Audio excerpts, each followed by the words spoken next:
Well, brilliant. Well, we've come to kind of like the end of our sections. We have one little bit left that we normally do on these episodes, and we go round the group call as we are, me, Joe, and yourself, and we're going to all kind of like shout out a band or a couple of bands that are up and coming in the scene at the minute that you're loving and wanting to kind of push forward a bit.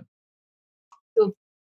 So, Joe, do you want to take the reins? I'll take so. I wanted to speak about one that I feel like we were always going to speak about at some point. I'm not sure how far away it's going to be from when it released, but the band's new release, that 90s song, I feel like we have to give it a proper shout out. We've been sharing a lot on our page. They're a band we've been supporting for ages that literally just have had a demo out and that was it. And they've just released their first sort of proper single that's not a demo that they've really thought about and perfected. And it's called That 90s Song, but we were speaking to them and it's got heavy 80s and thousands influences rather than 90s. But yeah, I'm not sure where the 90s come. It's got like a ska bass and a ska vocals over the top of like early 2000s rock and roll. It's like...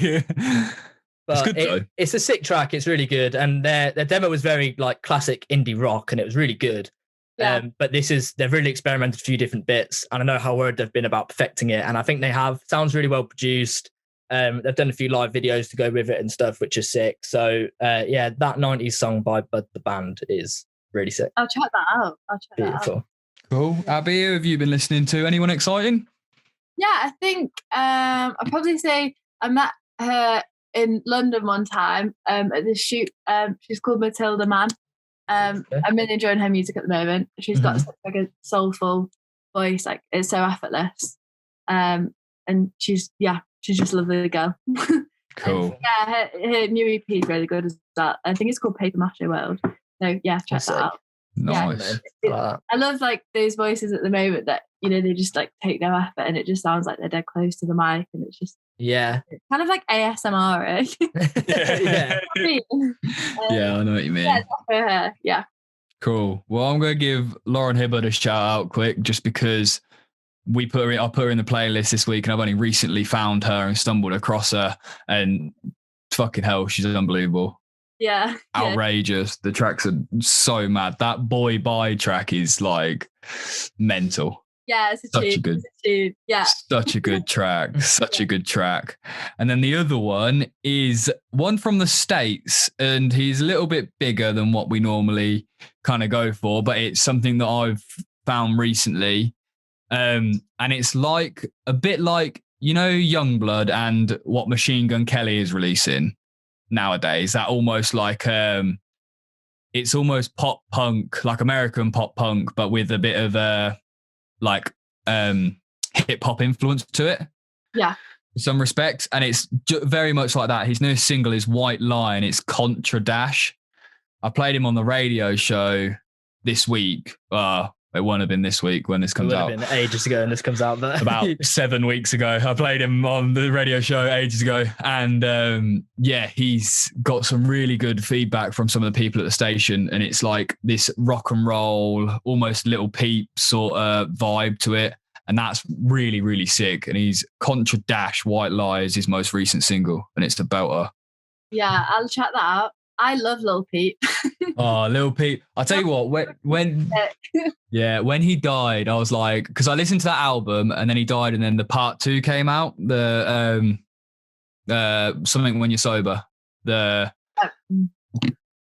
whatever the album's called. I know which one you mean. It's got like a pink thing on it. Yeah. And he's like laying on the bed. Yeah. So that one, and then I listened to that fucking religiously. Then he died, and then I can't quite bring myself still to listen to the second one, like the part 2. It's the same as Mac Miller for me. Yeah. I struggle to listen to his most recent album because he was such a massive, like almost influence of mine with like creativity because he was fucking brilliant. And he like died, and I was like, shit. And I still can't listen to the most recent album because it's still so raw.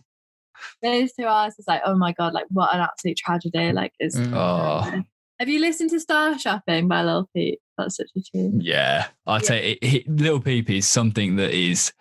It was a new genre, and it's kind of like he kind of started this pop punk hip hop emo, fucking cross breed. It was unbelievable.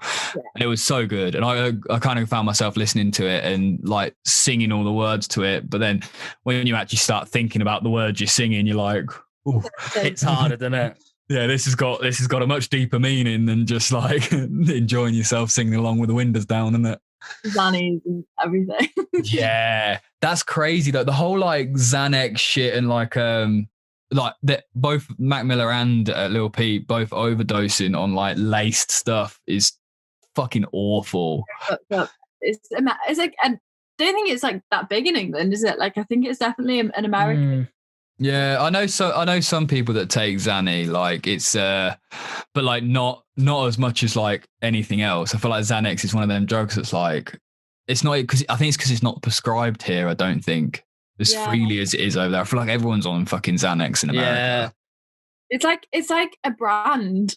Yeah, literally. And Xanax, like it's a bit of a brand, isn't it? Yeah. Literally. Probably it's a weird brand. Yeah, I'm not sure it's a brand that I'll be jumping on anytime. Dawson. Yeah, I don't think I'll be jumping on the Xanax and face tattoos anytime soon. I don't think it'll go. I'm not sure it'd suit me. I'm not sure it'd suit. But Joe, maybe. Joe would suit it. I don't think so. Good. Give us another few pints, so we'll probably be more into it than we are now. Imagine if Joe pulled up, we did like a part 2 of this interview and Joe's got like these crosses under his eyes and like another eye on his forehead or some shit. I'll definitely have to get like the, you know, the ones you used to do as kids where you put on your arm with like water and then they used to like, they're like temporary ones. The ones that used to come in the Spider-Man cigarettes. Yeah. They're like, there was like chalk that you used to just eat for some reason. Spider-Man one. Yeah. And you'd get the little temporary tattoos. I'm going to get loads of them and just put them all over my face. Yeah. They were sick. Yeah. They were good. They're definitely one of the reasons that I picked up smoking at one point. Like, for sure. There's got to be something in that. They've definitely been banned now, haven't they? Yeah, there's got to be something in that. God knows what was in them. God, I forgot about they just looked like a little pack of darts as well. Like they just did look like cigarettes. Yeah, that's wild. Horrendous. Well, we've gone drastically off topic with the way that's gone.